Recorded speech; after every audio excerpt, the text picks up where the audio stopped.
Öz-özüňi tanamak üçin kiçirek anketa. Kerim Ulanepesov. Ýer bilen oýanýan. Öýüň ýer we ýer. Keypiň kök. Janyň sag. Hudaýa şükür.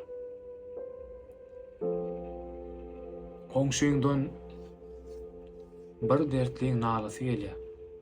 Şonda näme hak edersiň pikir? Öýüňdäki azap sapa hakdamy? Ya şol dertläge gerek şifa hakdamy? Böyle. Anha bir edara. Başlygy dostum. İkiňiz içeride kikir. Kapıda 40 adam araşyp otyr.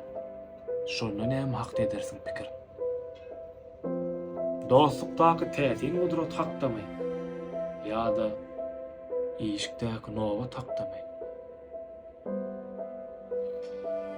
Saklany gapynda kerpiçli maşin. Maşiniň şofýory bir ogry mekir. Ýa bahasyny alşyn diýe. Şonu näme hak edersiň pikir? Jüwüňe bähwitli ardan hakdamy? Ýa kelle bähwitli bojdan hakdamy? Alha et dukany. Satyjy gomşy.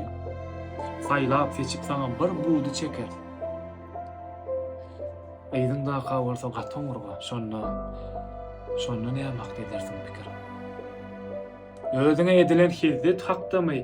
Ýa ýyly çürkeýän ülpet hakdamy? Barya köçe bilen maýyp veteran. Diňe maýywam däl, bir gözüm sokur.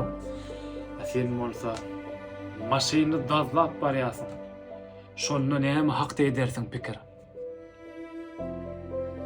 Özüň öz parhyň maşyn hakdamy? Ya maşyny ýetiren pelwan hakdamy?